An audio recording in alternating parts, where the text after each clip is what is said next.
안녕하세요. 심영섭입니다. 오늘은 못난 나는 없다, 즉 열등감에서 노연하는 방법에 대해서 이야기를 해보도록 하겠습니다. 제임스 맨골드 감독의 영화 중에요. 포드 대 페라리라는 영화가 있어요. 근데 아주 재밌는 그 카레이싱 장면이 나오는 영화인데요.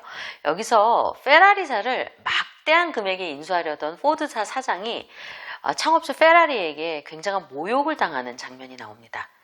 그도 그럴 것이 포드사가 페라리를 합병하면 카 레이싱 출전권을 포드사에게 맡겨야 한다는 것을 알게 돼서 페라리가 대노를 한 것이죠. 그래서 페라리는 포드사 이사들은 전부 다 쓰레기다, 포드사 사장은 돼지다, 그러면서 아주 일침을 가하는데요.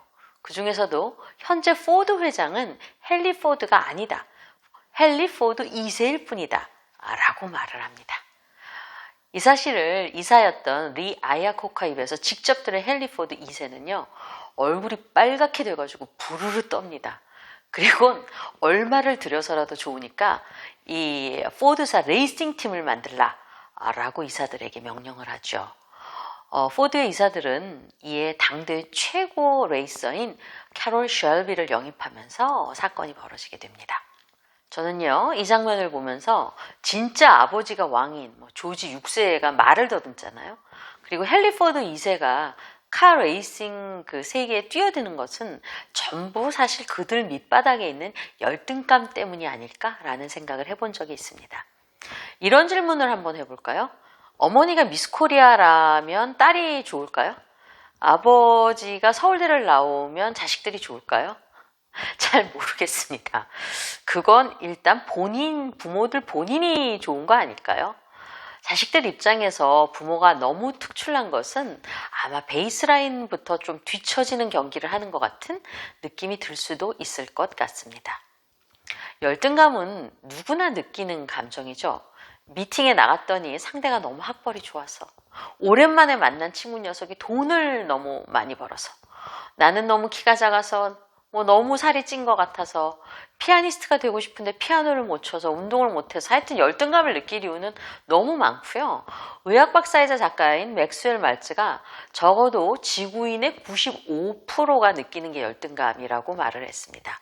저는 95%도 부족한 것 같고요. 99.99% 아니 100%가 느끼는 이 빌어먹을 놈의 감정이 바로 우리 안의 열등감이죠. 그래서 인간의 성장 동기로 열등감을 지목했던 심리학자 아들러, 아마 이분이야말로 열등감이 많았나 봅니다. 이런 말을 하기까지 했습니다. 인간으로 존재한다는 것은 곧 열등감을 느끼는 것이다 라고 말이죠. 그렇다면 이 보편적인 감정인 열등감, 우리 보통 사람들은 이 불편한 감정을 어떻게 처리할까요? 먼저 열등감을 느끼는 현실에서 도망가는 쉬운 방법이 있죠. 특별한 사람들이 모인 그곳을 벗어나려 하는 것인데요. 영재들이 모인 학교에서 일반적인 학교로 전학을 간다던가, 검정고시를 본다던가, 이런 사례에 해당되겠죠. 때에 따라서는 나보다 한참 뒤처지는 것 같은 그런 사람만을 만나려 하기도 합니다. 둘째, 열등감을 다루는 또 다른 부류의 방식은요, 절대 열등감을 드러낸다는 것을 드러내지 않으면서 자신을 잘 알아주지 않는 세상에 분개하죠.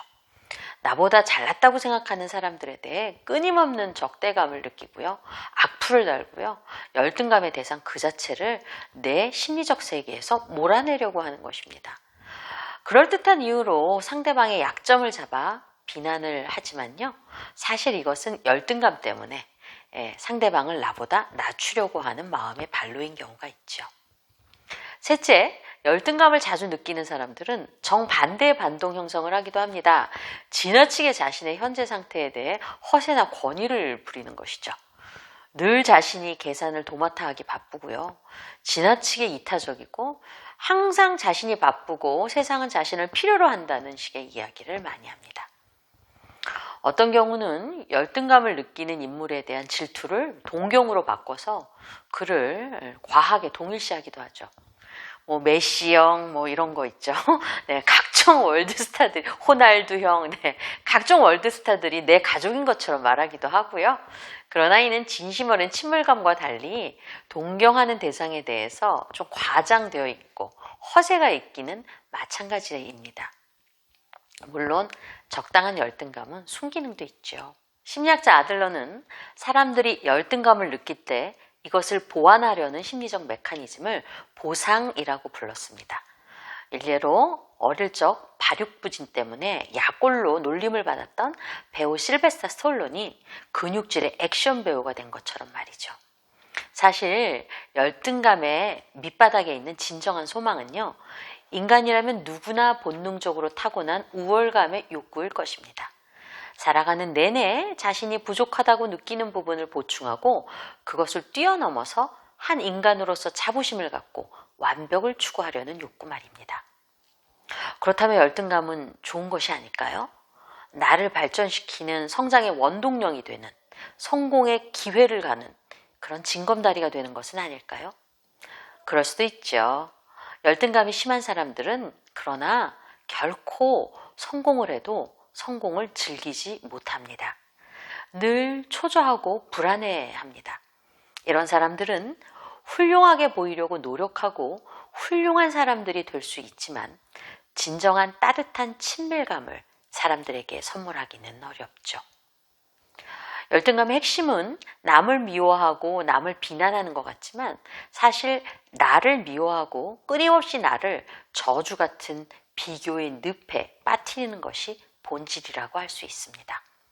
그렇다면 어떻게 과잉의 열등감에서 벗어나거나 노연할 수 있는 것일까요? 심한 열등감을 제거하기보다 오히려 벗어나고 싶다면 먼저 자신의 열등감을 인식해야 합니다. 어떤 사람에게 이유 없이 심한 분노감을 느낄 때 열등감은 그 사람에게 있는 것이 아니라 마치 그 사람이 분노를 일으킨 것 같지만 이미 내 안에 있다는 것을 인식하는 것이죠. 소속감의 결여를 인식하는 것도 또한 중요합니다. 내가 분명히 잘 나가는 사람인데 내가 진정으로 교감할 수 있는 사람이 별로 없구나 라고 깨닫는 것 말입니다.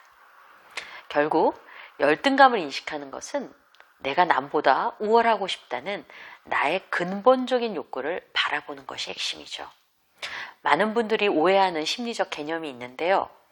열등감의 반대말이 자존감이고 자존감을 회복하면 열등감은 사라진다고 생각하는 것입니다. 아닙니다.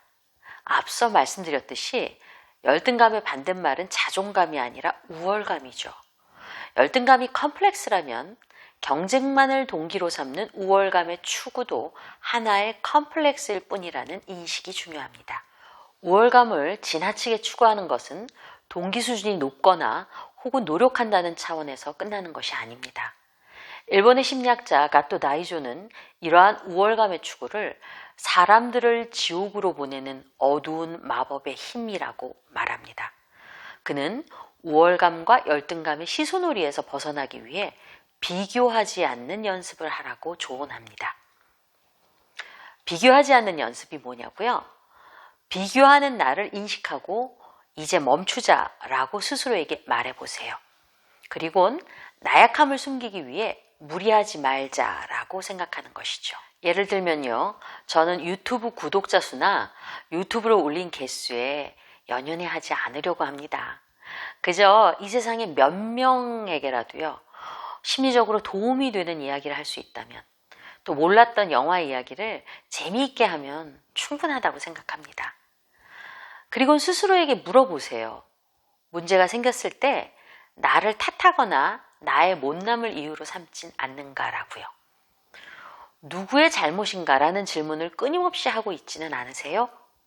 누구라는 생각이 들 때마다 어떻게? 라고 바꾸어 질문해 보세요. 누구의 잘못인가라는 질문에 대해 아니야, 어떻게 문제를 해결해야지? 라고 일단 관점을 바꾸어 보는 것입니다. 이 질문의 핵심은요, 자신의 삶을 남과 결부시켜서 남들의 평가에 지나치게 의존해서 생각하고 있지 않는가? 라고 스스로 인식하는 것에 있죠. 자신만의 속도, 자신만의 방향, 자신만의 목적을 가지고 삶을 살아가고 있는 것일까요? 남은 남이고 나는 나라는 경계를 확실히 그어야 열등감에서 노연할 수 있습니다. 그러면 마음이 평온해져요. 경험해 보시면 대단한 감정이라는 걸 아실 수 있을 겁니다. 그 후에 순위 매기기의 에너지를 진정한 관계 맺기에 쏟아보세요.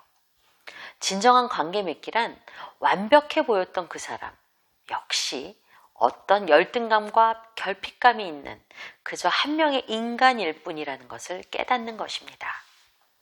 완벽한 사람은 없고 내가 나를 받아들였듯이 그를 있는 그대로 받아들이는 것이죠. 결국 우리는 더 큰 사회로 나갈수록 여러 종류의 잘난 사람들을 계속 만나게 됩니다. 나보다 더 똑똑하고 더 승진하고 더 돈을 많이 벌고 더 아름다운 사람들을 말이죠. 대학에 가서도 사회생활에 가서도 어딜 가나 나보다 아름답고 똑똑하고 운 좋다고 느껴지는 사람을 꼭 만나게 돼 있습니다. 그런데 이런 사람들과 표면적인 교류가 아니라 자신의 열등감에서 놓여나서 그냥 스스럼 없이 진정한 관계 맺기를 하면요. 열등감을 내가 느꼈던 그 사람들도 각자의 비밀, 또 각자의 어려움을 안고 여기까지 온 것이지 모든 것이 마법처럼, 요술처럼, 천재처럼 저절로 된 사람을 만날 수 없다라는 것을 자각하게 되죠. 이와 연관돼서 명배우 캐리 그란트는요, 아주 유명한 다음의 말을 했습니다. 모든 사람들이 캐리 그란트가 되고 싶어 한다. 나도 캐리 그란트가 되고 싶다. 끝으로 열등감을 느낄 때마다 다음의 말을 기억해 주세요. 루즈벨트 대통령 부인이었던 엘레노 루즈벨트가 한 말인데요. 우리가 허락하지 않는 한 아무도 우리에게 열등감을 느끼게 할 수 없다라고요. 그러니 부러우면 지는 거라고요? 아니에요. 부러우면 더욱 친하게 지내요, 우리.